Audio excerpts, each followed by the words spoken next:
PSSI. Tak hanya itu, mereka juga menandai akun Instagram Ketua Umum PSSI, Erick Thohir. Jeremy Sarmiento merupakan Sarmiento sudah kembali kondisi fisik yang oke, bukan tak mungkin PSSI memulai proses naturalisasi keduanya. Apakah proses naturalisasi Sarmiento dan Jairo Riedewal akan dibarengi dengan winger FC Utrecht, oleh Romeni?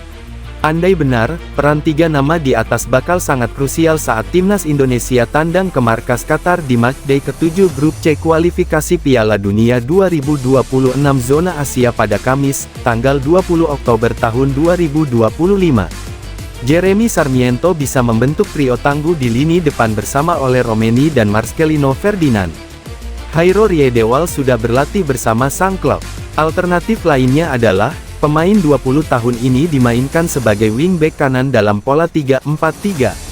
Bagaimana dengan Jairo Riedewal? Gelandang 28 tahun ini bisa diduetkan dengan Tom Haye di lini tengah timnas Indonesia.